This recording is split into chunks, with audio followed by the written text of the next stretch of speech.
तो गाइस कैसे हैं आप सब लोग। दी बुक ऑफ एस्पर के एपिसोड 714 के साथ हाजिर हो। तो लास्ट एपिसोड के एंड पे हमने देखा था कि हमारा ज़ूफेन जो होता है वहां पर सांप के ऊपर अटैक करता है, जिसकी वजह से एक ही पंच के साथ उड़ता है, वहां पर से काफी दूर जाकर गिरता है। तो हमारा सिक्स प्रिंस जो होता है उसे तो पहले से हमारे ज़ूफेन की महानता के बारे में पता होता है, तो वो कहता है कि ये वाकई में यहाँ पर क्राउन जीरो टाइटल लेने के लायक है। तो हमारा ज़ूफेन उसे कहता है कि अब जल्दी करो, हमें चलना होगा, हमें क्राउन प्रिंस के पास चलना है, मेरे पास इतना समय नहीं है, जो मुझे चाहिए अगर मुझे मिल गया तो फिर यहाँ पर तुम भी काफी ज्यादा खुश हो जाओगे। तो वो कहता है हाँ क्यों नहीं।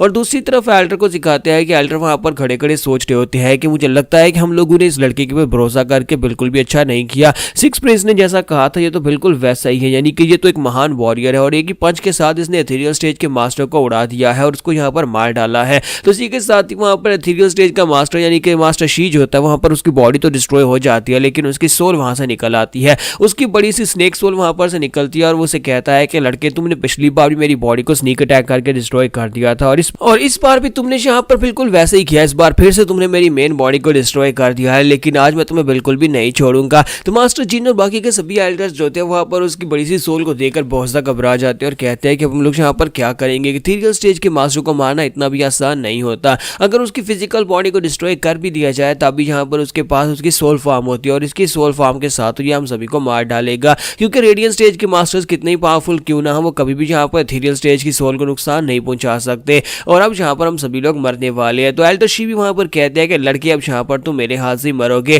क्योंकि लास्ट टाइम भी तुमने ऐसे ही किया था और इस बार मैं अपना बदला लेने के लिए यहाँ पर आया हूँ, चाहे तुम कुछ भी कर लो लेकिन तुम मेरी सोल को डिस्ट्रॉय नहीं कर सकते। तो इसी के साथ ही हमारे ज़ूफेन की ड्रैगन सोल वहां पर से निकलती है, उसका सिर्फ एक ग्लिम्स निकलता है और उसको गले से पकड़ लेता है। तो हमारा ज़ूफेन वहां पर नीचे खड़ा होता है, तो ये देखने के बाद वो काफी ज्यादा हैरान होता है और एल्टर शी कहता है कि ये क्या, तुमने ये कैसे किया, तुम तो रेडियंट स्टेज में हो, फिर तुम्हारे पास ये सोल कहां से निकली है। तुम्हारा ज़ूफेन उसे कहता है कि इस बात से क्या फर्क पड़ता है कि मेरे पास सोल कहां से आई, लेकिन क्या तुमने कभी वो कहावत सुनी है कि जब गीदड़ की मौत आती है तो वो शहर की तरफ भागता है, और इसी वजह से आज तुम्हारी मौत आई थी, इसी वजह से तुम जानबूझकर यहाँ पर मेरी तरफ चले आए। जब तुम्हारी बॉडी डिस्ट्रॉय हो गई तुम यहाँ से भागकर जा सकते थे, लेकिन तुमने अपनी सोल के साथ अटैक करने की कोशिश की और आज के बाद तुम यहाँ पर से अपनी सोल को भी डिस्ट्रॉय करवा दोगे, यानी कि अब तुम्हारा मुकम्मल खात्मा हो जाएगा और दोबारा कभी तुम बदला लेने के लिए नहीं आ पाओगे। तो मास्टर शी चिल्लाकर उसे कहते हैं प्लीज प्लीज रुक जाओ प्लीज मुझे मारना मत, लेकिन वहां ज़ूफेन जो होता है वहीं पर उसको डिस्ट्रॉय कर देता है और उसकी सोल डिस्ट्रॉय हो जाती है। ये देखकर सभी एल्डर्स बहुत ज्यादा हैरान होते हैं और उसके बाद वहां ज़ूफेन सिक्स प्रिंस को अपने साथ लेकर चल पड़ता है। तो यहीं पर से नेक्स्ट सीन में क्राउन प्रिंस का दिखाया जाता है। क्राउन प्रिंस अपने हैरम में बैठा होता है और उसके सामने वहां पर सिस्टर लियानियर खड़ी होती है। तो सिस्टर लियानियर उसे कहती है कि your highness crown prince please यहाँ पर मेरे ब्रदर को छोड़ दे,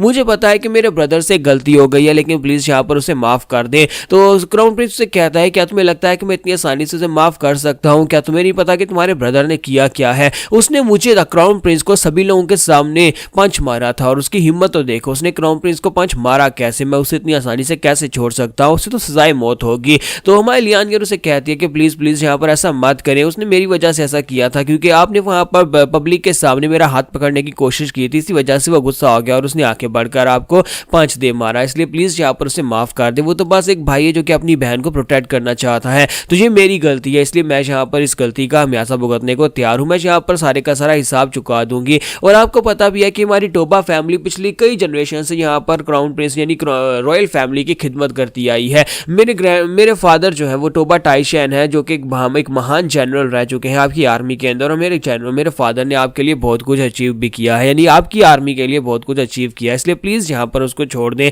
तो ये बात सुनने के बाद क्राउन प्रिंस से कहता है कि हाँ ये बात तो वाकई में सच है। तो उसी के साथ ही लियानियर उसे कहते हैं कि मैं अपनी सारी जिंदगी आपको सर्व करने को तैयार हूँ। तो इसी के साथ ही क्राउन प्रिंस जल्दी से भागता हुआ उसकी तरफ लपकता है और कहता है कि मुझे इस बात की बहुत ज्यादा खुशी है कि लियानियर तुम यहाँ पर मान गई हो, मैं तो बस यहाँ पर तुम्हारे साथ पूरी जिंदगी बिताना चाहता हूँ। और जैसे ही वो उसकी तरफ आके लपकता है तुम्हारी लियानियर जो होती है फिर से उसे अवॉइड कर देती है, क्राउन प्रिंस बेचारा पीछे की तरफ गिर जाता है। तो क्राउन प्रिंस उसे कहता है कि टोबा लियानियर आखिर तुम यहाँ पर कर क्या रही हो, मुझे समझ नहीं आती कि तुम यहाँ पर कर क्या रही हो। मैंने यहाँ पर पहली बार जब तुम्हें देखा था मुझे तुमसे प्यार हो गया था और उसी वक्त मैंने तुम्हारी टोबा फैमिली के अंदर अपनी फैमिली को अपने लोगों को भेजा था, तुम्हारे लिए शादी का तोहफा भिजवाया था और साथ ही तुम्हारे फादर टोबा टाइशन से कहा था कि मैं तुमसे शादी करना चाहता हूँ, लेकिन उस वक्त तुमने मुझे मना कर दिया था क्योंकि तुम्हारा बाप कमांडर हुआ करता था, तुम्हारा बाप एक जनरल था हमारी आर्मी का। टोबा टाइशन एक महान जनरल हुआ करता था, लेकिन 8 साल पहले उसने क्या किया था, 8 साल पहले उसने टियानजू एम्पायर के एम्परर के साथ मिलकर एक बहुत ही बड़ा घटिया प्लान बनाया, जिसकी वजह से हमारे बहुत सारे लोग मारे गए, जहां तक कि हमारी अपनी लैंड का क्वान रोंग का एक बहुत बड़ा हिस्सा टियानजू एम्पायर के पास चला गया, जिसकी वजह से तुम्हारे बाप की वैल्यू बहुत ज्यादा कम हो गई।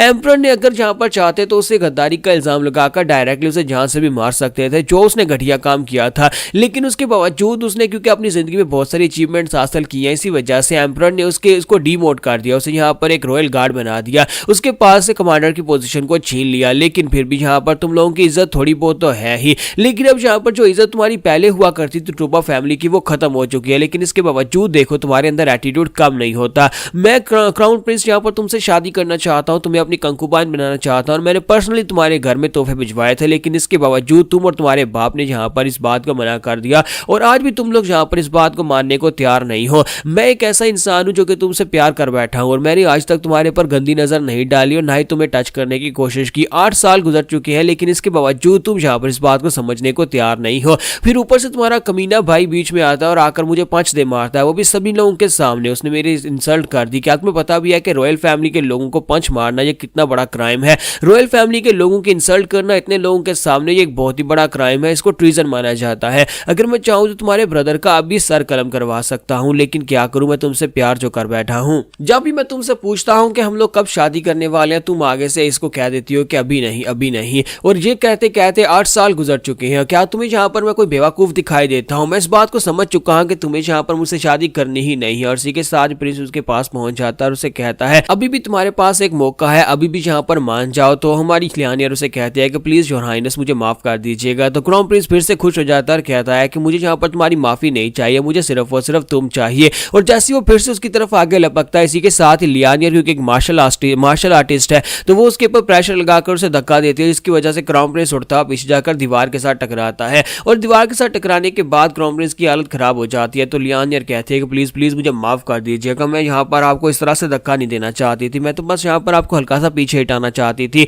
तो क्राउन प्रिंस कहता है कि तुम यहाँ पर बाकी सभी लोगों से बहुत ज्यादा अलग हो, तुम्हारी इन बातों के ऊपर मुझे ज्यादा गुस्सा भी नहीं आता, लेकिन पहले तक नहीं आता था। मैं जिन लड़कियों के साथ यहाँ पर मजे करता हूँ, अगर उनमें से किसी ने मुझे इस तरह से धक्का दिया होता तो अभी तक मैंने उस लड़की को मरवा दिया होता। लेकिन तुम अलग हो, तुम उन सभी लोगों से बहुत ज्यादा अलग हो। लेकिन अब तुमने अपनी हद को क्रॉस कर दिया। पहले तुम्हारे भाई ने मुझे पंच मारा, अब तुम यहाँ पर मुझे इस तरह से मेरे पर अटैक कर रही हो। तो लियानियर कहती है कि प्लीज प्लीज क्राउन प्रिंस मेरी बात तो सुने, मैं यहाँ पर आपको समझा सकती हूँ। तो क्राउन प्रिंस से कहता है कि नहीं, अपनी बकवास बंद करो, मैं और कुछ भी नहीं सुनूंगा। और साथ ही अपने लोगों से कहता है कि टोबा लियू फेंग को लेकर आओ, उसे तो मैं खुद यहाँ पर अपने हाथों से सजा दूंगा। और इसी के साथ ही लियानियर के ब्रदर टोबा लियू फेंग को भी वहां पर ले जाया जाता है। तो यहाँ पर हमारी एपिसोड 7-14 का एंड होगा और नेक्स्ट एपिसोड में देखेंगे अब आगे क्या होगा।